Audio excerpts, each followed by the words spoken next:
Agora, vamos trazer um pouquinho pro chão, né? Mudar um pouquinho, dar um cavalo de pau no assunto aqui. Bora. Donald Trump virou presidente novamente. Você tá feliz ou como é que você tá? Não, eu tô triste, eu tô feliz na verdade, né? Porque é o seguinte, o inimigo foi obrigado a recuar. Uhum. Então eu fico muito feliz que o inimigo tenha sido obrigado a recuar e que o Trump, que é o menos pior, tenha assumido a presidência. O que eu fico triste é as pessoas acharem que o Trump é a solução, idolatrarem o Trump e acharem que o problema está resolvido quando ele não foi nem arranhado. Uhum. O Federal Reserve, o Banco Central Americano, foi dissolvido? Não. O povo americano vai voltar a ter a liberdade de formar milícias? Porque não adianta ter liberdade de ter arma, tem que ter liberdade de formar milícias. Como está na própria Constituição americana. Voltou? Não. Está cheio de desarmamentista. E as ideias de liberdade econômica da escola austríaca foram aplicadas, aquele bando de ministério foi abolido, a CIA, o FBI foram abolidos. Tem o Elon Musk lá no ministério do DOGE, Department of Government Efficiency. Government Efficiency é uma contradição em termos. Se fosse efficient seria mercado, não seria governo, né? Então não adianta, o Mises escreveu isso no livro Bureaucracy, não adianta você pegar um empresário e colocar na função de burocrata. Ele imediatamente vai deixar de ser um empresário e virar um burocrata. Os incentivos dele são burocráticos, não são empresariais. Então as pessoas não entenderam que o Estado é um problema muito pior do que quem é o governante. Um escroque como o Biden, que é um lixo humano, ele não é outra coisa senão um sintoma de uma doença muito maior chamada Estado moderno. Então houve essas privatizações, houve o desmantelamento do complexo militar industrial. Não. O Trump já começou bombardeando a Somália hoje. Já bombardeou a Somália? É. Aí tudo mais, ele bombardeou o Estado Islâmico, então legal, tal. Mas foi o próprio Estados Unidos, com o seu imperialismo, que criou o Estado Islâmico. Aí eu me pergunto, tem um vagabundo, um terrorista, lá numa caverna somaliana, certo? Precisa mandar a presença permanente de um porta-aviões com toda a sua escolta para eliminar esses terroristas? Não faz muito sentido econômico você pegar uma plataforma de armas, né, um porta-aviões, que custa bilhões só para se manter operativo, e mais todos os aviões, e mais os mísseis que cada um custa $1 milhão, e mais o salário da tripulação, e mais a desgraça toda dos navios escolta do alto comando, para matar um cara com um AK-47 e um chinelo numa caverna, numa tenda de $10, não é eficiente economicamente. Não era mais fácil você deixar, por exemplo, a Academy, que é uma empresa militar privada, mandar um carinha com o dinheiro delas lá matar o terrorista e depois dar uma recompensa pra ela? O custo seria muito menor. Mas ninguém tem interesse em desmantelar o complexo militar industrial multibilionário que financia parlamentares e o seu... instalam indústrias no seu estado para conquistar o seu curral eleitoral. O Trump não mexeu nisso. O Roberto está dizendo o seguinte: mas o Federal Reserve é privado e não do governo como aqui. Por que fecharia? Porque o problema não é se é privado ou estatal. O problema é a natureza das suas operações. Por exemplo, a divisão anti-sequestro da polícia é estatal, mas a função deles é nobre: resgatar refém. Não é isso? Perfeito. Agora, você pode pegar uma agência privada, uma clínica de aborto privada, daí que ela é privada, ela é uma agência criminosa, ela é uma agência assassina de bebezinhos. A Planned Parenthood é privada, só que ela é a agência mais demoníaca dos Estados Unidos, eles são assassinos de criança.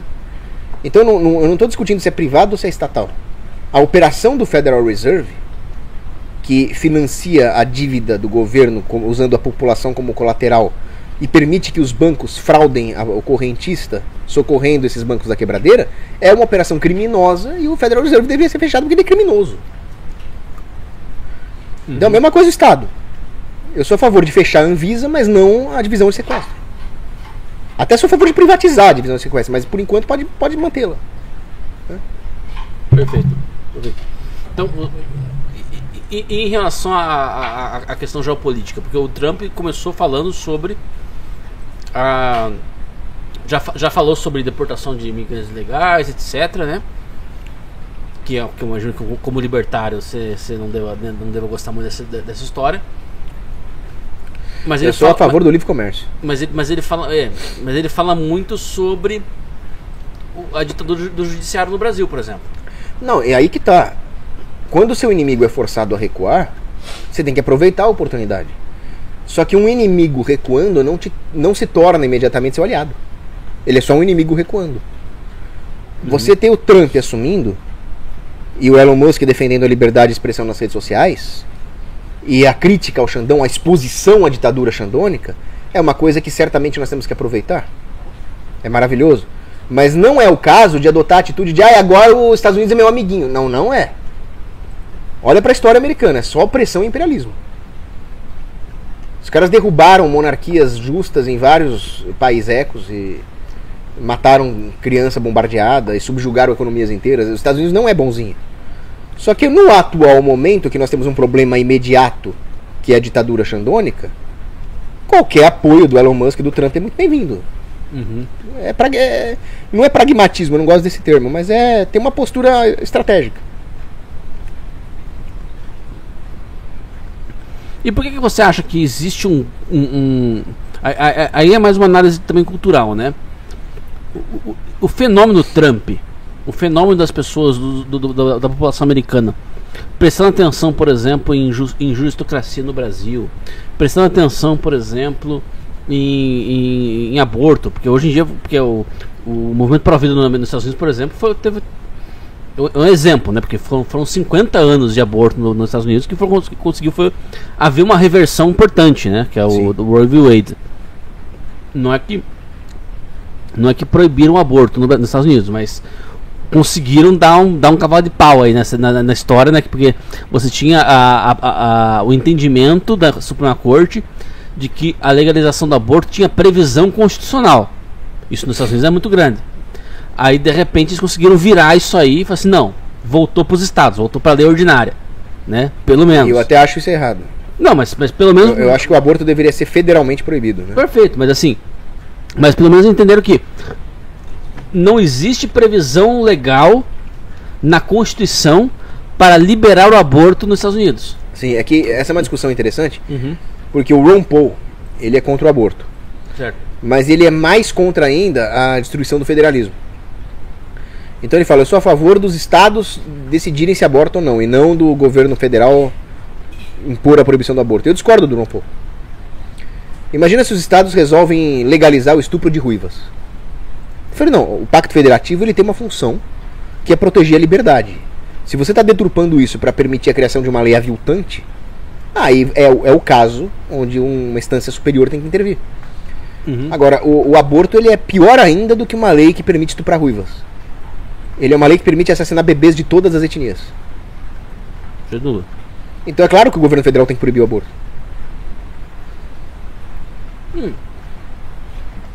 Mas no cenário em que você tem, acho que o problema do Ron Paul é que ele compara dois cenários possíveis, né?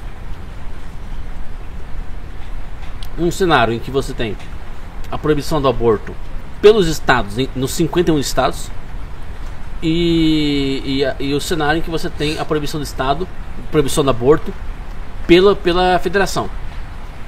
Ele olha para essa situação e fala assim, olha, eu prefiro que a proibição venha dos estados.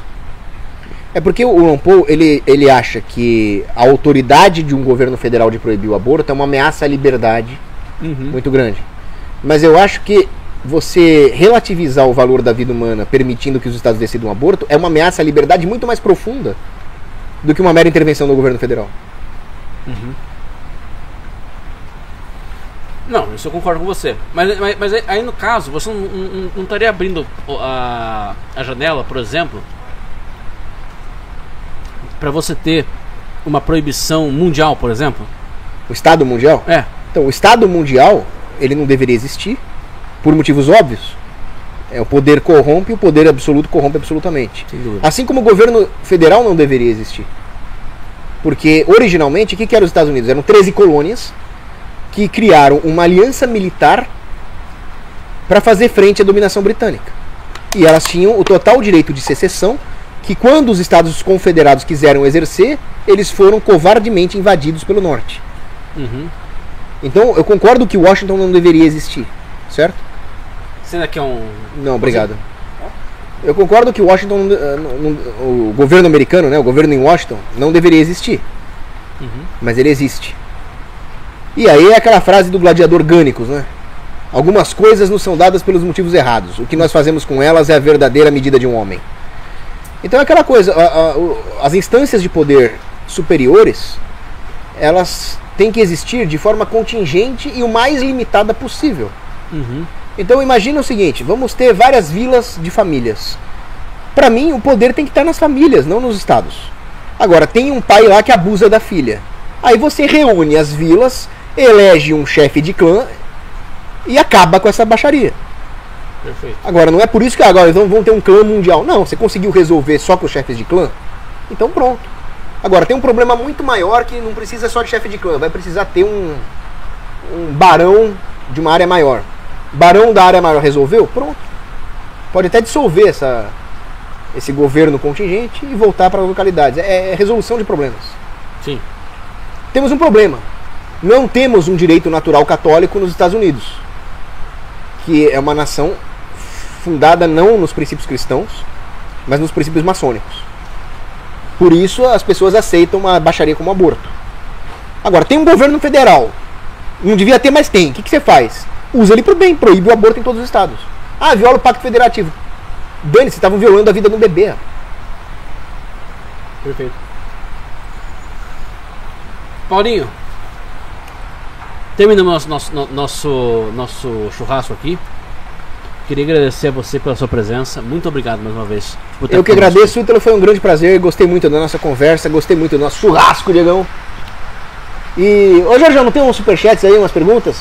Superchat a galera tá devagar, velho. E aí? Culpa do Lula, o Lula estragou a nossa economia. Agora é a hora, hein? Agora é a hora, hein? Você papo de Essa fé. O Lula... Isso aí, galera. É com vocês. O PT é tão progressista, é tão ideólogo de gênero, que tem etanol que está se identificando como gasolina agora. Então. Você vai no posto, tá etanol, R$5 o litro. Tem ideologia de gênero, né? Eu sou etanol, mas eu me identifico como gasolina. Beleza, igual eu falei pra galera aqui, tá ligado? Cara, tá uma dureza. O pessoal fala o seguinte, eu sou um cara que eu tenho 2,10 metros de altura. Eu comprei um catacoco, mandei instalar uns LED neles, tá ligado? A partir do momento que ele chegar, eu me identifico como poste, beleza? Quero ser tratado como poste. Você tira uma grana aí nessa história aí. Nossa, leva putz, presença em festa. Mas é isso aí, galera. Muito obrigado, Diegão. Gente, muito obrigado pela participação de todos. Ó, Um ótimo antes final de de tudo, semana. pera aí, Opa! Calma aí. Galera, contribua com a nossa rifa aqui do Nabrasa, que isso daí vai dar um grande suporte pra gente continuar fazendo o nosso trabalho aqui. Eu vou passar pro Ítalo fazer a chamadinha pra vocês. Pessoal, é o seguinte, a rifa tá aqui na descrição, tá aqui no nosso... Tem um QR Code rolando aqui do meu lado aqui, ó. Tá aqui, acho que é aqui, né? Tá aqui no QR Code. Então é isso aí, pessoal. O nosso QR Code aqui da rifa, rifei.com.br/Nabrasa Podcast. Através dessa rifa, você ajuda o nosso projeto aqui a crescer, a ter mais recursos, né, para conseguir comprar um equipamento melhor, para trazer mais pessoas de mais longe, né, porque trazer as pessoas para cá tem um custo, isso aqui também tem um custo, né, então você quer contribuir com a gente, nos ajude através de rifei.com.br/Nabrasa Podcast. Lembrando, quem compra a rifa, além evidentemente de participar do sorteio, você também participa, você também consegue, já recebe o nosso e-book exclusivo com as receitas de churrasco que a gente faz aqui para os nossos convidados. Aprovados por mim. Aprovados por Cogos. E também a cada 50 números, 3 pessoas vão ser sorteadas para estar aqui com a gente pessoalmente, tá certo? Luther Miranda fez uma contribuição aqui no Superchat e já mandou um forte abraço. Muito obrigado, Luther. Forte abraço, Luther. Deus te abençoe. Amém. Deus abençoe, meu querido. É isso aí, galera. Muito obrigado a todos viva vocês. Cristo Rei. Viva Cristo Rei. Muito obrigado a todos vocês. E a gente vai ficando por aqui. Um abraço e fiquem com Deus. Até mais.